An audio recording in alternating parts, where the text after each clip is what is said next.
Olá, tudo bem com você? Seja bem-vindo a mais um capítulo do Mundo Corporativo aqui na CBN. A gente vai falar de empreendedorismo e, obviamente, que alguns detalhes, algumas especificidades do mundo corporativo.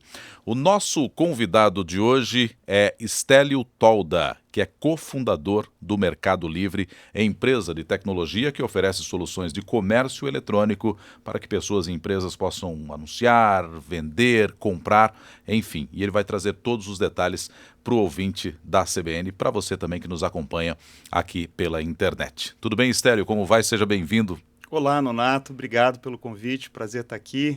Prazer falar com seus ouvintes e internautas. Mercado Livre que completou 16 anos nesse ano no Brasil, e você está desde o início nesse processo. Você é cofundador aqui no Brasil dessa empresa. Eu queria que você, primeiramente, Stélio, nos dissesse como é que surgiu o Mercado Livre. Eu sei que foi na Argentina primeiramente, não é isso? Isso. O fundador do Mercado Livre e eu estudávamos juntos. Nós Tá. estávamos fazendo um mestrado lá nos Estados Unidos e nos conhecemos ali em 97, 98. E ele é argentino. Ele é argentino. E nessa época nós estávamos vivendo um boom, né, da internet comercial.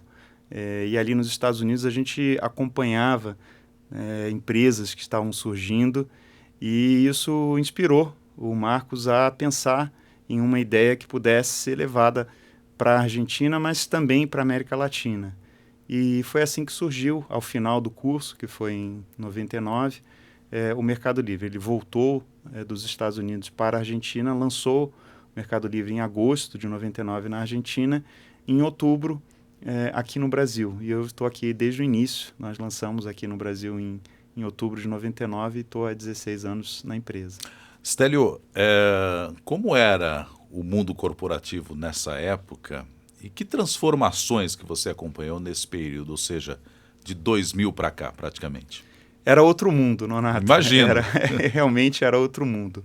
É difícil até imaginar, porque recentemente até nós estávamos refletindo sobre isso nos 20 anos da internet comercial no Brasil, que aconteceu esse ano. E nesses 20 anos de internet comercial, nós vimos a internet começar a fazer parte da vida, do dia a dia das pessoas, de tal forma que é muito difícil a gente imaginar, alguns até que nasceram nesse período, já nem sabem, né? Já não têm Como era o ideia mundo sem? como era o mundo sem essa conectividade que a gente tem hoje. Então, era um mundo sem essa conectividade. Eu acho que é isso que a gente ressalta, talvez, como principal característica. Então, tudo, né, se tornou novidade. Assim como o comércio eletrônico, o Mercado Livre naquela época, era uma enorme novidade. Tudo que hoje em dia a gente considera corriqueiro, não só o comércio eletrônico, naquele momento estava surgindo. Agora, para quem estava surgindo, talvez fosse melhor mesmo, né? Porque você já entra no mercado como novidade. Sem Para quem dúvida. já estava no mercado. Tem os seus prós e seus contras, Exatamente. né? Talvez para quem já estivesse, a dificuldade para se transformar e para se adaptar a esse novo mundo tenha sido pior, Nesse né? sentido, é verdade. Acho que isso é também uma característica do mundo conectado, que para quem já estava antes, ele proporciona uma quebra de paradigma e uma dificuldade de adaptação a essa nova realidade. É uma dificuldade de adaptação que muitas empresas aí centenárias ainda vivem até hoje, eu diria. Você falou que você estudou com o O outro Marcos. fundador, o Marcos, o argentino. E por que essa veia do empreendedorismo? De onde vem isso com você, Stélio? Eu tenho um exemplo na família que era o meu pai, que Tá. foi empreendedor no mundo aí de comércio também, no comércio físico, não no comércio eletrônico, né, no comércio físico, mas que serviu de exemplo, no meu caso, um exemplo de vida. Eu, naquele momento, pelo menos em que eu fui fazer esse mestrado, não era esse o meu propósito. O meu propósito era eu me preparar para uma carreira em finanças. Eu já estava, antes desse mestrado, nesse mundo aí, numa carreira de mercado financeiro, e o meu propósito, ao fazer o mestrado, era me preparar para continuar nessa carreira. Mas o que eu vi foi um mundo novo, né? Uma possibilidade nova. Nós estudamos na Universidade de Stanford, ali em pleno Vale do Silício, né? O berço de muitas empresas de tecnologia. A HP talvez é a mais antiga e mais famosa, mas depois a Intel. Depois nós vimos o Yahoo, que nasceu também no campus daquela universidade, o Google, que também nasceu ali em Stanford, e o Mercado Livre também, mais uma empresa que nasceu naquele lugar. E você praticamente respira um pouco do empreendedorismo no ar ali naquele ambiente. Faz parte da atmosfera na qual você estava também. Sem dúvida. O que é que foi fundamental para você nessa atividade, Stélio? Olha, empreendedorismo um nome bonito, mas que abrange várias disciplinas. E na minha cabeça ele dá uma noção de que é um pouco de liberdade, empreendedorismo, eu vou me livrar de várias amarras. As pessoas têm essa ideia, porque tem um aspecto, acho que essencial de empreender, que é você tomar risco. Isso. Nesse sentido, essa é uma característica inegável do empreendedorismo. Mas o que eu tinha em mente quando eu dizia que ele abrange várias disciplinas que você lançar uma empresa, principalmente do zero, onde você não tem talvez aí o apoio de várias áreas, quer dizer que você como profissional é obrigado também a exercer funções de diversos segmentos: finanças, estratégia, marketing, operações.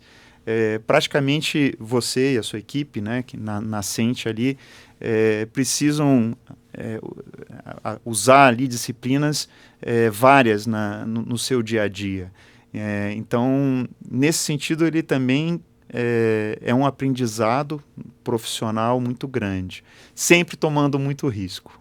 Esse ponto, sempre tomando muito risco, o que é importante para a gente tomar decisões e desenvolver negócios? O que é mais importante estar atento na hora de correr esse risco, de tomar essa decisão, ainda que você esteja com sua equipe, mas quando você é um gestor, quando você está à frente do negócio, normalmente o risco é maior para você, a palavra final é sua. O que é importante para isso? Como se preparar para um momento como esse, Stélio?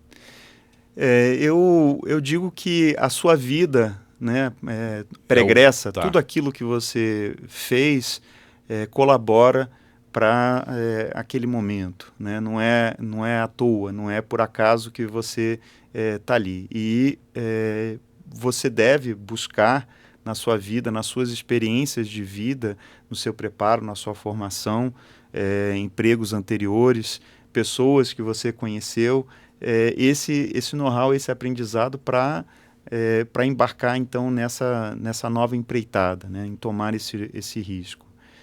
Eu diria isso, eu diria que a vida, é claro que as pessoas se preparam, né? Muitas vezes você está ali na faculdade, estudando, sem ter uma noção muito bem de como aquilo irá se aplicar no seu trabalho. Mas eu acredito muito que tudo aquilo que você vive tem um motivo para você aplicar na sua vida profissional. Ou seja, é um acúmulo de experiências que você vai levar para a sua vida profissional também.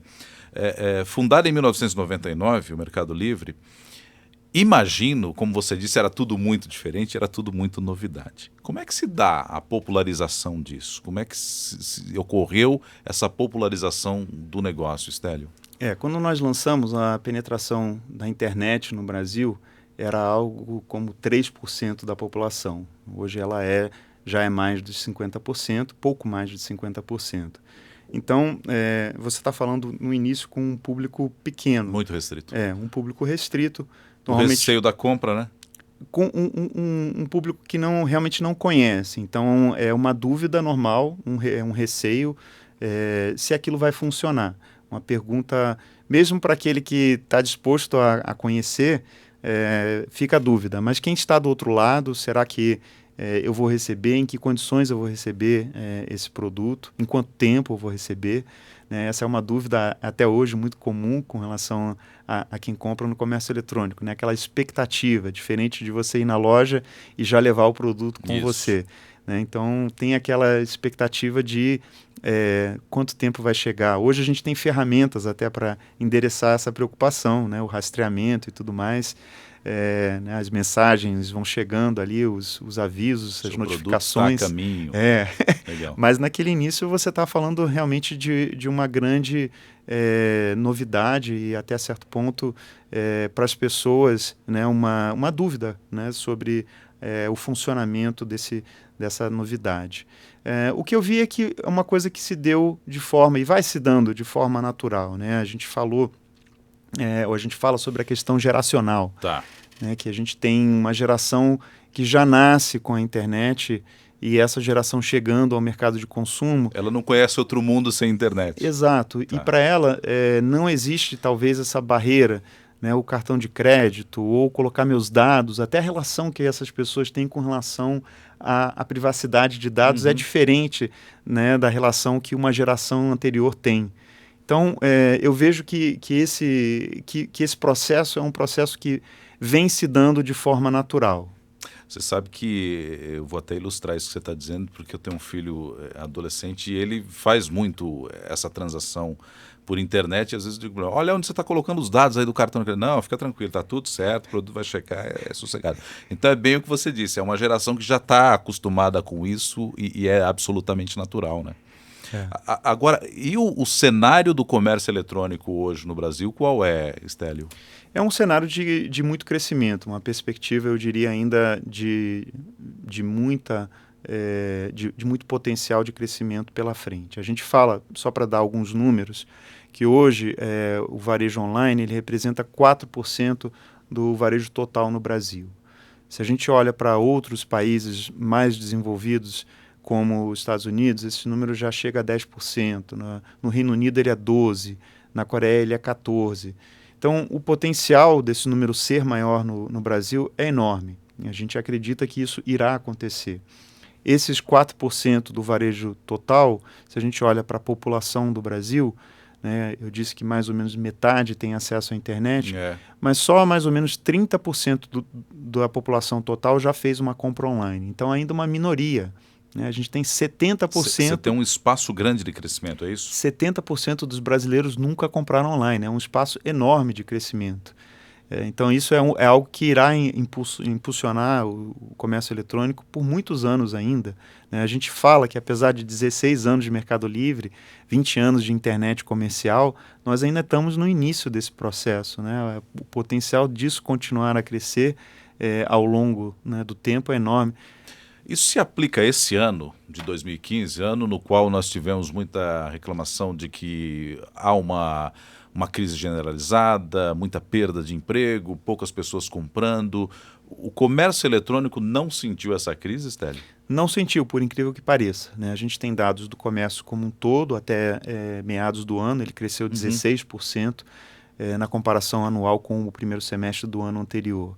Se a gente olha o caso só do Mercado Livre, a gente tem números aí do terceiro trimestre, no Brasil nós crescemos 47% na comparação com o mesmo período no ano passado. Então, um crescimento muito, muito expressivo. E o que está acontecendo? Você citou números aí mais amplos, macroeconômicos, quando a gente olha para o varejo físico, o varejo em geral no Brasil, esse número ele apresenta até uma queda na comparação anual. Então, o que a gente está vendo também é um fenômeno muito, muito interessante, que é essa migração do cliente do mundo físico, offline, se a gente quiser chamar assim, para o online. Por que ele está fazendo isso? Porque existe um benefício óbvio, uma conveniência muito grande dele comprar online, a possibilidade dele comparar preços, dele estudar o produto, conhecer as especificações do produto antes de comprar esse produto e efetivamente comprar esse produto pela própria internet. Isso tudo está acontecendo, eu não diria em detrimento, não é aquela questão também de só uma coisa ou só outra. Mas é em paralelo, é uma mudança de hábito e nesse sentido o comércio eletrônico então ganha espaço na medida até que, eventualmente, o varejo, nesse ano ao menos, tem decaído. Stélio, isso é observado também em outros países ou não, nos quais vocês atuam? Ou seja, há essa tendência de você ter um acréscimo de pessoas comprando no comércio eletrônico, participando um pouco mais desse tipo de comércio ou não? Como é que é a atuação em outros países? Sim, o Mercado Livre atua em 16 países na América Latina. Em todos eles a gente está identificando essa mesma tendência, né, o que a gente chama de tendência secular, não uma tendência sazonal, estacional, né, de um período único, mas sim de vários anos, geracional, como a gente estava dizendo. Não é modinha. Não é uma Tá. modinha, e a gente está vendo isso acontecer em toda a região. Em menor ou maior medida, dependendo do poder aquisitivo médio, do acesso à internet. Tudo isso tem alguma característica individual por país. A questão da bancarização também é diferente em um país ou outro, mas em todos eles a gente enxerga o mesmo fenômeno. Perfeito. Nesse trabalho que vocês fazem, como é que é a atuação do gestor? Como é a gestão do e-commerce? É muito diferente de uma gestão numa loja física, numa empresa física? Como é que funciona? Ou é basicamente a mesma coisa, Stélio? Vamos fazer primeiro uma diferenciação, né? Nossa atuação, no caso do Mercado Livre, é como um marketplace ou Tá. shopping, né? Então, nesse sentido, nós não adquirimos produtos para revendê-los. Nós oferecemos Disponibilizar uma ferramenta. isso, um espaço, uma ferramenta, e essa ferramenta, então, é usada por vendedores, esses sim, detendo os produtos, e eles, então, vendendo. E nós oferecemos aí uma enorme vitrine. Para você ter uma ideia, são mais de 30 milhões de visitantes únicos por mês aqui no Brasil, então uma vitrine realmente expressiva para esses vendedores, então, usarem o Mercado Livre como canal de vendas, né? Então, nesse sentido, a atuação dos nossos vendedores é uma atuação de varejo mesmo. A mesma necessidade de comprar bem produto, né, de ter bons fornecedores. A questão de logística, ela assume uma proporção importante, porque a gente está falando de entregar o produto ao consumidor final. Então, esse é um aspecto aí realmente diferente do comércio eletrônico. Mas no que diz respeito a conhecer, né, o seu cliente, ao relacionamento que você desenvolve com o seu cliente, a gente está falando da mesma coisa. A gente tem ferramentas até que permitem você ir conhecendo melhor, porque tudo que é feito na internet é logado, né, registrado. E isso te dá uma gama de informações também muito grande. É possível medir essa receptividade do produto, ou da venda no teu consumidor? Tudo que é feito é medido. Então é possível sim medir conversões, níveis de interesse, frequência de compra, né, o tamanho, o ticket médio dessa compra. Todas essas informações são informações que nós nos utilizamos delas, e os nossos vendedores, né, os profissionais que se utilizam do Mercado Livre como canal, também dispõem dessas informações. Agora, para quem não é tão entendido nesse cenário, a pessoa pode dizer o seguinte: mas espera aí, se é uma plataforma desse jeito, se eu não trabalho com vendedores especificamente, eu não preciso de poucas pessoas lá na minha empresa. Não é bem assim, né, Stélio? Não é bem assim, Tanto que né? você dizia que há um crescimento no número de funcionários também, né? Tem havido um crescimento expressivo quando a gente olha para o Mercado Livre como um todo, né, nos 16 países, são pouco mais de 3 mil pessoas. O Brasil um dos nossos principais países, onde a gente tem uma equipe de quase... essa equipe aqui já chega a 700 pessoas, é uma equipe também expressiva dentro do todo que é o Mercado Livre. A maior parte dessas pessoas trabalha na área de atendimento ao nosso cliente, né? Então, as pessoas que precisam entrar em contato conosco, elas têm uma equipe, é uma equipe grande, é uma equipe que tem crescido à medida que o nosso serviço também tem crescido. Essas pessoas acabam encampando essa ideia do Mercado Livre e é uma ideia de uma gestão mais nova, o Stélio? A gente tem muitas pessoas que têm o primeiro emprego Tá. conosco, né? Então eu até entendo isso como uma enorme responsabilidade nossa, né, como empresa, e de nós que já estamos há mais tempo, né? É interessante porque eles têm essa característica, muitos deles têm essa característica do que a gente falava como nosso consumidor Isso. também, né? Isso. Então eles de certa forma já têm isso também de forma natural. Isso é muito interessante, né? Porque né? É o funcionário falando com o cliente e eles se entendem também. De alguma forma ele tem conhecimento de causa do que ele está fazendo. Exatamente, Isso é exatamente. importante, isso é bacana. Agora, o Estélio, você falou dos vendedores, né? Você falou que tem alguns profissionais, né? Até Sim. vendedor profissional que usa a plataforma para isso, né? Sim. Outros nem tanto. Outros são indivíduos, né? A gente tem desde indivíduos vendendo até grandes marcas, né? A gente hoje trabalha também com o que a gente chama de lojas oficiais, que são marcas que têm ali um espaço próprio só delas, com produtos delas, usando o Mercado Livre como um canal a mais, né? Elas têm, enfim, um canal físico, eventualmente tem um canal próprio delas online, o site delas, mas usam o Marketplace como um canal a mais. Tá, então vamos pegar um vendedor, um indivíduo, como você chamou. Sim. Se você faz lá a sua compra, você tem lá uma sinalização se ele é bom, se ele é ruim, se entregou, se não entregou.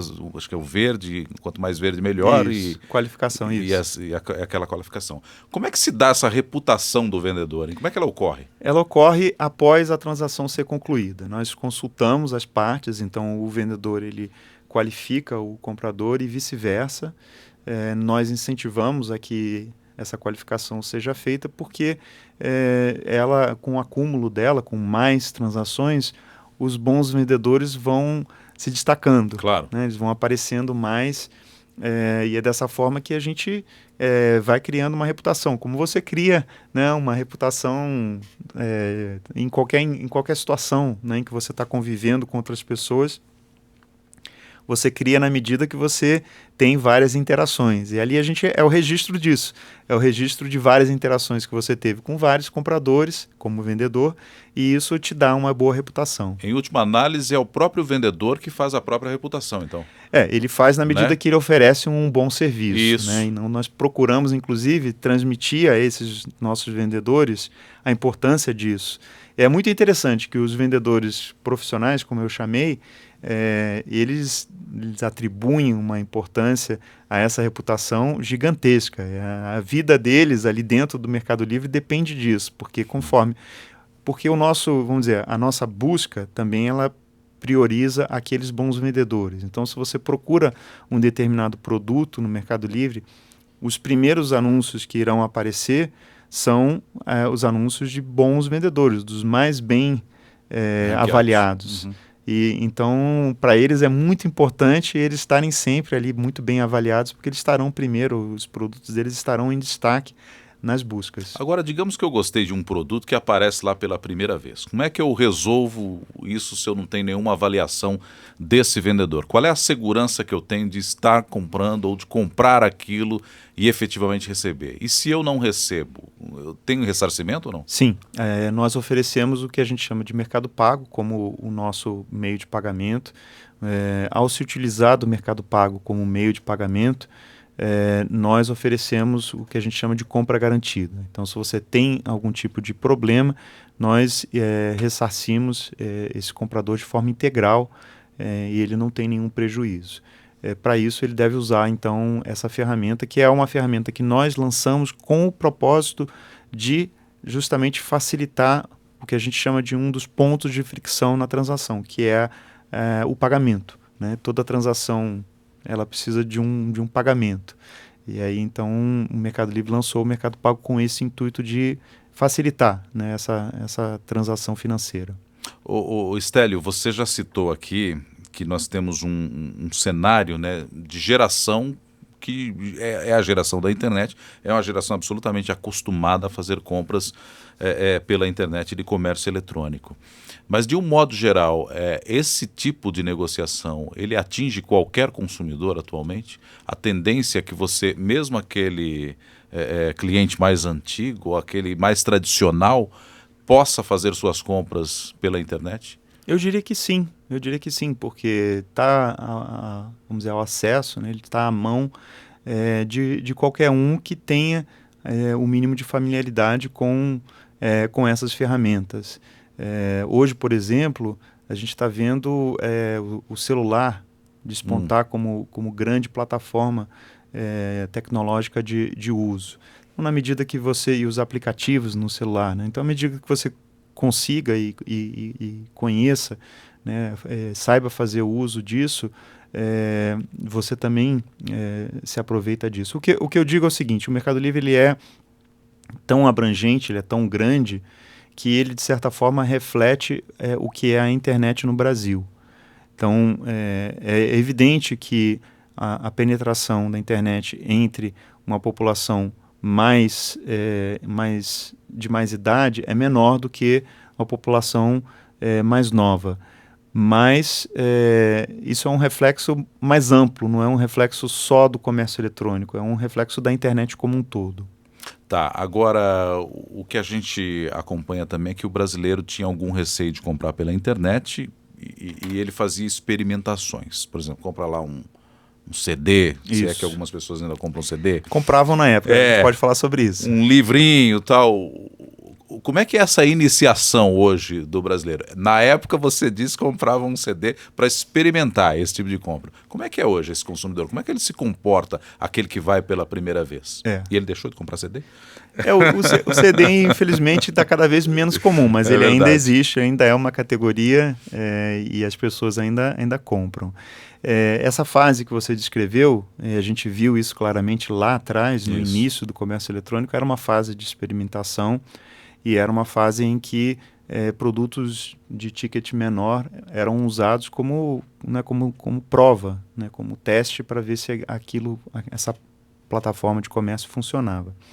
A gente viu uma sequência ali, os produtos de consumo, de eletrônicos de consumo, despontarem, né? Então os geeks, né, o pessoal que gostava de tecnologia, que já estava ali entrando na internet, também comprando, né, esses produtos que também eram commodities, então não tinha muita diferença, né? Um celular, mais ou menos ali você conhecendo aquele celular, ele é o mesmo.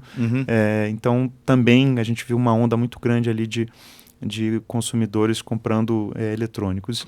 E agora a gente vive uma onda mais do que eu chamo de estilo de vida, né? São categorias de moda, que é uma categoria que já cresceu muito, e ela é uma categoria muito importante mundo afora. Ela é a principal categoria do comércio eletrônico em vários países, ainda não é aqui, mas ela desponta como possivelmente, né, a principal em pouco tempo. Você tem produtos de casa, decoração, você tem artigos esportivos. Então hoje você já tem, né, uma amplitude de categorias muito grande. O que eu vejo é o seguinte, que você pode testar o canal com produtos baratos, independente da categoria, né? O que antes com um pendrive. Um pendrive, por exemplo, né? Um produto barato, ou um artigo de roupa também, que seja uma camiseta, que seja, né? Mas são produtos de entrada, vamos dizer assim, que são baratos. E é natural que seja assim, né? Essa experimentação para que você ganhe confiança e, obviamente, parta para outros produtos. Um outro aspecto, sem dúvida, e um outro aspecto que eu vejo também é o seguinte, que você, ao ver marcas conhecidas entrarem nesse mundo, você tem essa referência. E você se baseia nessa referência, nessa reputação, para que você, então, faça a sua primeira compra numa marca que você já conheça, né? Então, isso também é uma forma para aquela pessoa que nunca comprou online comprar pela primeira vez. Eu vou comprar de marca X porque eu sei, eu compro na loja dessa marca. Tá, mas em relação ao teu negócio, por exemplo, aí vamos falar de concorrente. É claro que a credibilidade é importante, como você disse. Como é que eu trago credibilidade, por exemplo, para o teu negócio, à medida que eu tenho outros concorrentes também? Ou seja, como é que eu enfrento esses concorrentes? Como é que se dá essa batalha para que eu tenha mais credibilidade, ou pelo menos eu esteja no mesmo nível do meu principal concorrente? A gente fala em melhorar a experiência do nosso cliente, né? E isso tem sido o norte da nossa atuação desde sempre, eu diria. Quando eu falava há pouco sobre o Mercado Pago e quando nós lançamos o Mercado Pago com o intuito de endereçar um dos pontos de fricção, que era o pagamento, o propósito era esse, era melhorar a experiência dos nossos clientes.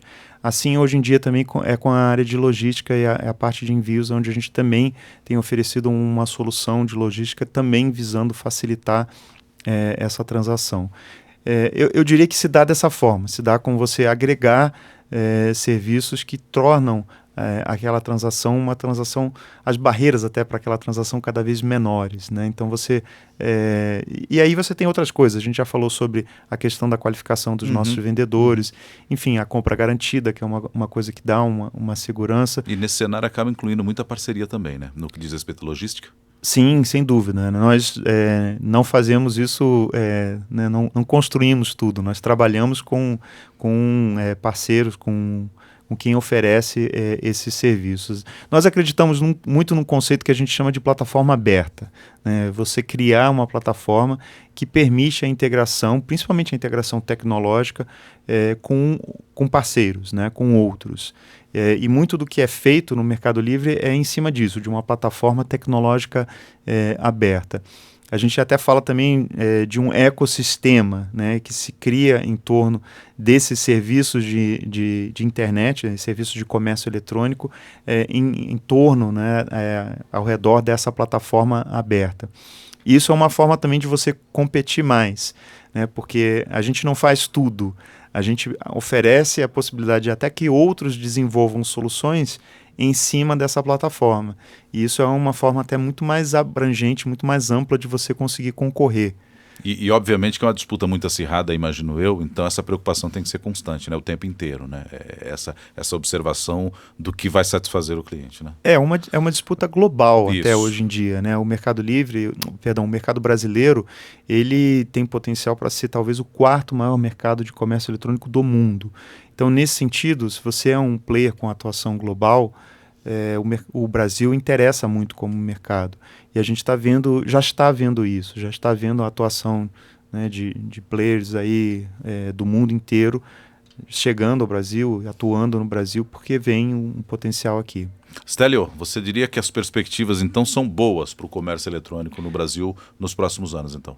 Eu diria que elas são ótimas, Tá. mais do que boas, né? As perspectivas são de muito crescimento ainda, né? A gente citava esses números de 30% só da população, de 4% só do varejo, então ainda um potencial muito, muito grande. Isso se traduz aí em crescimento. A gente tem visto o celular como uma ferramenta também de compra importante, e muitas pessoas estão entrando na internet pela primeira vez através do celular. Então isso também é um enorme fator aí de maior acesso, né, de abrangência, né, de trazer mais gente para dentro do comércio eletrônico.